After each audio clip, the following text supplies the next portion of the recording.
স্বাগত নিউজ 24 চট্টগ্রাম প্রতিদিন সংবাদে আপনাদের সঙ্গে আছি আমি তানিয়া হারুন। যাচ্ছি পুরো খবরে। মাঘের শীতে আবারও চট্টগ্রামে বাড়ছে শীতজনিত রোগীর সংখ্যা। সবচেয়ে বেশি আক্রান্ত হচ্ছে শিশুরা। রোগীর সংখ্যা বাড়লেও চিকিৎসার কোনো ত্রুটি নেই বলে জানিয়েছে চট্টগ্রাম মেডিকেল কলেজ হাসপাতাল কর্তৃপক্ষ। এদিকে শীত নিবারণে চট্টগ্রামের হকার্স মার্কেটে ভিড় বেড়েছে নিম্ন ও মধ্য আয়ের মানুষের। আবু জাবেদের ছবিতে চট্টগ্রাম থেকে আরো জানাচ্ছেন নয়ন বড়ুয়া জয়। সকালের কুয়াশার জন্য চট্টগ্রামের এমন দৃশ্য যেন জানান দিচ্ছে শীত বিদায়ের আগেই আবারও তীব্রতর হচ্ছে। ঠান্ডা হাওয়ায় অসুস্থ হয়ে পড়ছে শিশু সহ বিভিন্ন বয়সের মানুষ। শীতজনিত রোগে সবচেয়ে বেশি আক্রান্ত হচ্ছে শিশুরা। চট্টগ্রাম মেডিকেলে রোগীতে ঠাসা। এখন একটু অবস্থা বেটার, খিচুনি থেকে জ্বর থেকে খিচুনি আসছে, এখন রিপোর্ট দিয়েছে, এখন মোটামুটি হয়েছে।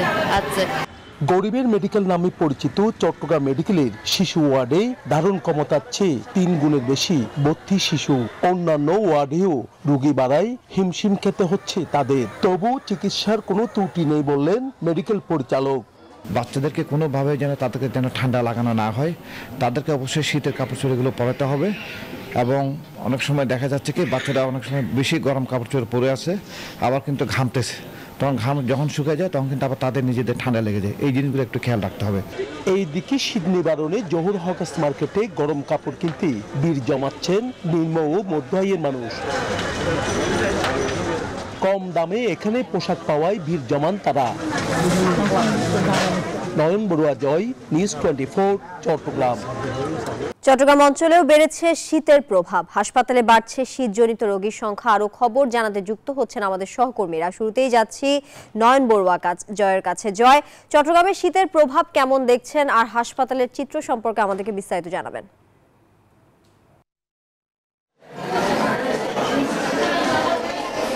ধন্যবাদ তানিয়া আপনাকে। চট্টগ্রাম মেডিকেলের একটু আগে যে প্রতিবেদনটা আমরা দেখানোর চেষ্টা করেছি সেখানে অনেক কিছু তুলে ধরার চেষ্টা করেছি।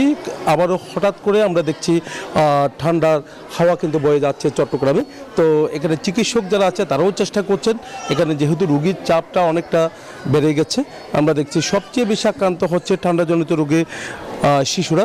তো শিশুরাই আক্রান্ত সবচেয়ে বেশি হচ্ছে। একই সাথে অন্য বয়সের যারা আছে তারাও আক্রান্ত হচ্ছে, বৃদ্ধ যারা আছে তারাও কিন্তু সমস্যায় পড়ছে। তো চট্টগ্রাম মেডিকেল বলতে যে একটি সরকারি মেডিকেল, এখানে কম খরচে এখানে চিকিৎসা পাওয়া যায়।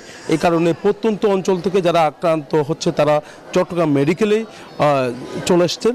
এই কারণে আমরা দেখছি কোনো শয্যার মধ্যে 3 জন করে, আবার কোনো শয্যার মধ্যে 2 জন করে এখানে রাখা হচ্ছে। তবে চিকিৎসক যারা আছে তারা বলছেন তারা চেষ্টা চালিয়ে যাচ্ছে যেন সুস্থ করে তাদেরকে বাড়ি ফেরানো যায়। তো অনেকজন সুস্থ হয়ে বাড়ি ফিরেছে, আবার নতুন নতুন অনেকজন ভর্তি হচ্ছে। কিছুদিন একটু গরম হাওয়া ছিল, তখন কিন্তু এখানে যে মেডিকেলের রোগীর সংখ্যাটা কিছুটা কমেছিল। তবে গতকাল থেকে একটু ঠান্ডা হাওয়া বয়ে যাচ্ছে চট্টগ্রামেও। তো সে কারণে আমরা দেখছি এখানে রোগীর চাপটা অনেক বেড়েছে। একই সাথে শুধু এখানে না, তো আমরা দেখছি বেসরকারি যে হাসপাতালগুলো আছে তো সেখানেও কিন্তু আমরা দেখছি রোগীর চাপ অনেক বেড়েছে। তো মা ও শিশু হাসপাতাল ছাড়াও কিন্তু অন্যান্য যে বেসরকারি হাসপাতাল আছে সেখানে যেমনটা বেড়েছে, তেমনিভাবে চিকিৎসক যারা আছেন তারা যেমনটা জানিয়েছেন যে একটু যদি পরিবার সচেতন হয় তাহলে শিশুরা অন্তত এই রোগ থেকে রেহাই পাওয়া সম্ভব বলে তারা জানিয়েছেন। এই ছিল আমার এখানকার সর্বশেষ। ফিরে যাচ্ছে আমার সহকর্মী, অপেক্ষা করছেন কক্সবাজারের ইরফানের কাছে।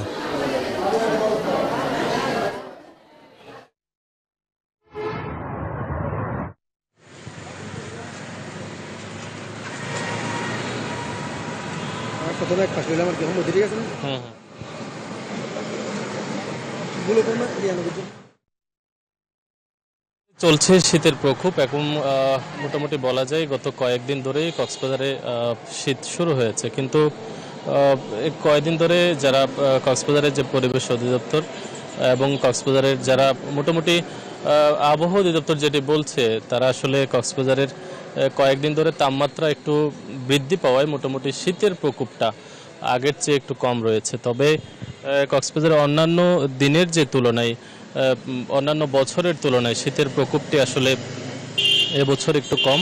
আমরা কথা বলেছিলাম কক্সবাজারের আবহাওয়া অধিদপ্তরের যিনি প্রধান আছেন তার সাথে। তিনি আমাদেরকে যেটি জানিয়েছেন, কক্সবাজারে কয়েকদিন ধরে আসলে বিশেষ করে গত 7 দিনের আবহাওয়ার যে পর্যবেক্ষণ সেটি তারা যেটি বলছেন যে কক্সবাজারে এই মুহূর্তে একটু তাপমাত্রা আসলে বৃদ্ধি পাচ্ছে, আরও 2 দিন তাপমাত্রা বৃদ্ধি পাবে এবং সেহেতু কক্সবাজারে মোটামুটি শীতের যে প্রভাবটা সেটি একটু কম রয়েছে।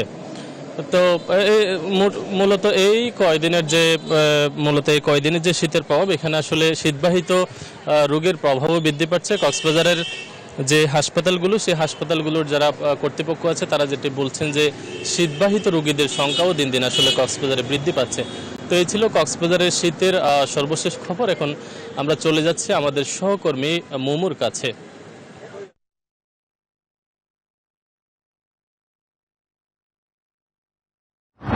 ধন্যবাদ ইরফান, আপনি যেমনটি বলছিলেন একই চিত্র বিরাজ করছে রাঙামাটিতেও। গত কয়েকদিন ধরে টানা শৈত্যপ্রবাহের প্রভাব পড়েছে রাঙামাটিতে, যার কারণে শীত বেশি অনুভূত হচ্ছে পার্বত্য অঞ্চলে।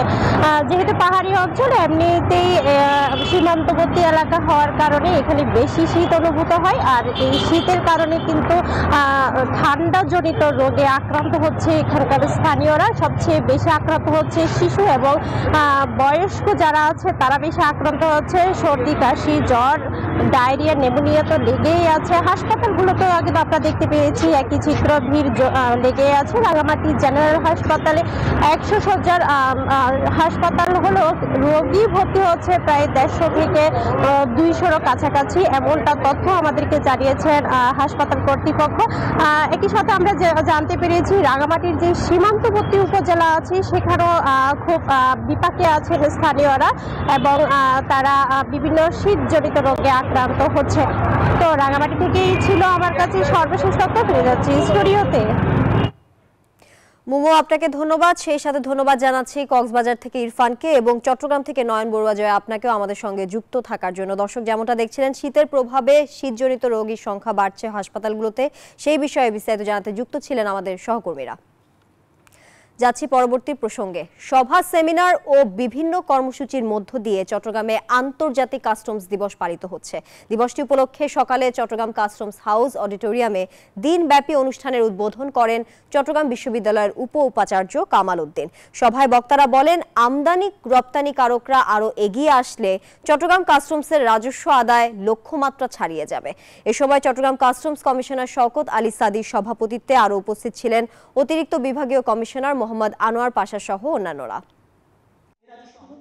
মেধা বিকাশে শিক্ষার পাশাপাশি খেলাধুলার কোনো বিকল্প নেই বলে জানিয়েছেন বাংলাদেশ ফেডারেল সাংবাদিক ইউনিয়নের মহাসচিব নিউজ 24 এর ডিএমডি কাদের গনি।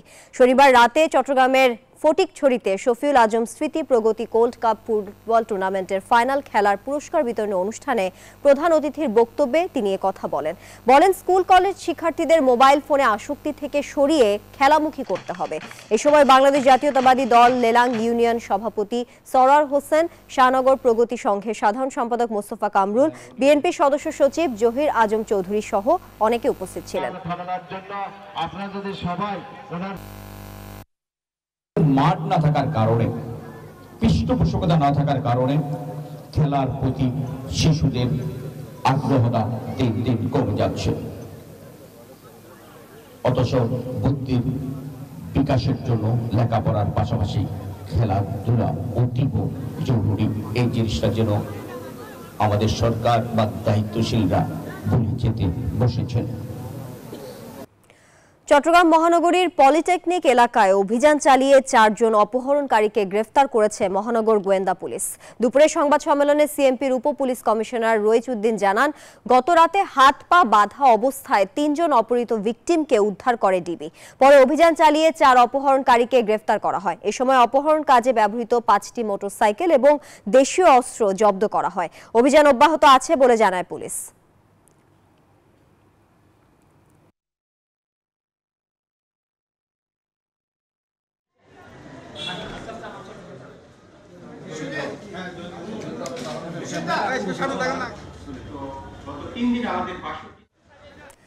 চট্টগ্রাম বিমানবন্দরে এয়ারক্রাফটের ভিতর যৌথভাবে অভিযানে পরিত্যক্ত ট্রলি ব্যাগ থেকে 18,30,000 টাকা মূল্যের মোবাইলের বড় চালান আটক করেছে এনএসআই ও শুল্ক গোয়েন্দা কর্তৃপক্ষ। সকালে এনএসআই চট্টগ্রাম বিমানবন্দর টিম ও শুল্ক গোয়েন্দা সংস্থা শারজা থেকে আসা বিমান বাংলাদেশ এয়ারলাইন্সের একটি ফ্লাইটে এই চালান উদ্ধার করা হয়। এ সময় যাত্রীবিহীন পরিত্যক্ত একটি ট্রলি ব্যাগ থেকে 95টি মোবাইল উদ্ধার করা হয়। উদ্ধারকৃত পণ্য বিমানবন্দর কাস্টমসের নিকট হস্তান্তর করা হয়েছে।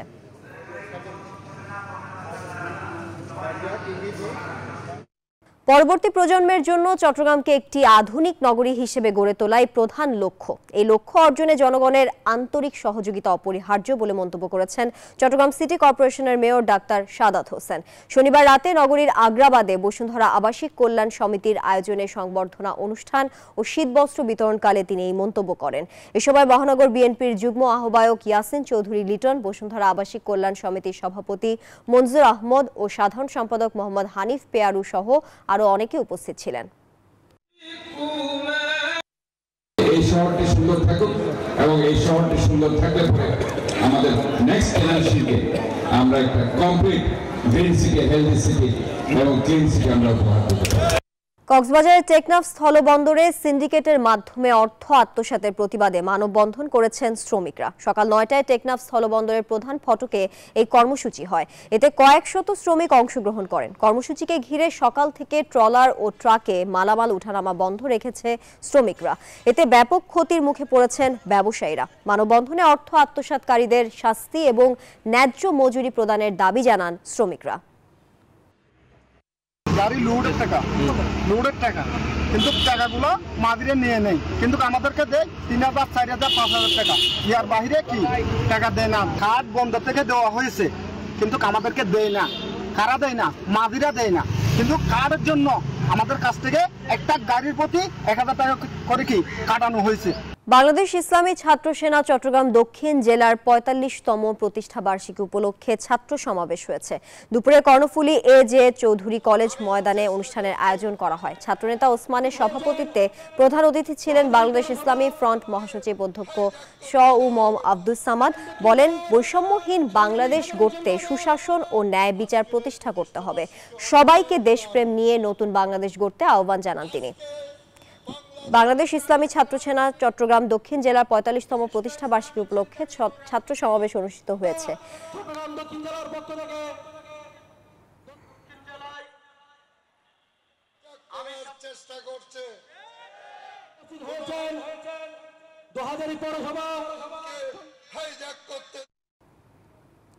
কুমিল্লায় সেনাবাহিনীর অভিযানে বিপুল পরিমাণ আগ্নেয়াস্ত্র ও গুলিসহ 10 জনকে গ্রেফতার করা হয়েছে। রবিবার দুপুরে এক সংবাদ বিজ্ঞপ্তিতে সেনাবাহিনী জানান, শনিবার রাতে কুমিল্লা নগরীর বিভিন্ন এলাকায় অভিযান চালিয়ে তাদের আটক করে কুমিল্লা আদর্শ সদর ক্যাম্পের সেনাবাহিনীর সদস্যরা।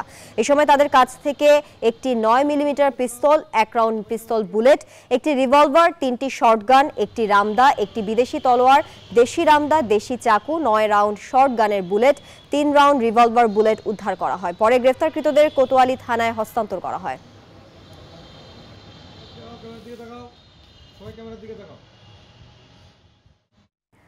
খাগড়াছড়িতে নিজেদের প্রতিনিধিত্ব নিশ্চিত করার দাবিতে মানববন্ধন ও স্মারকলিপি দিয়েছে Marma জাতিগোষ্ঠী।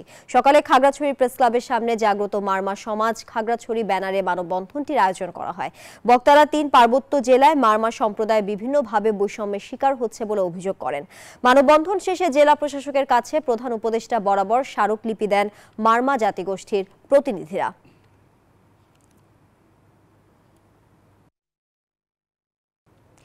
Rangamati region T20 cricket tournament final খেলা ও পুরস্কার বিতরণী অনুষ্ঠিত হয়েছে। দুপুরে মারি স্টেডিয়ামে বিজয়ীদের পুরস্কার তুলে দেন রাঙ্গামাটি সেনা region commander brigadier general Mohammad Shawkat Osman.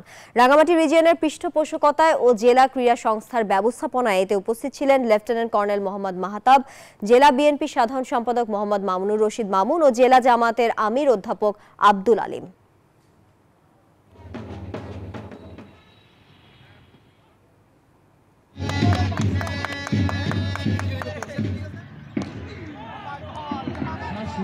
এইটুকু শুধু আমি বলবো এবং প্রত্যেকেই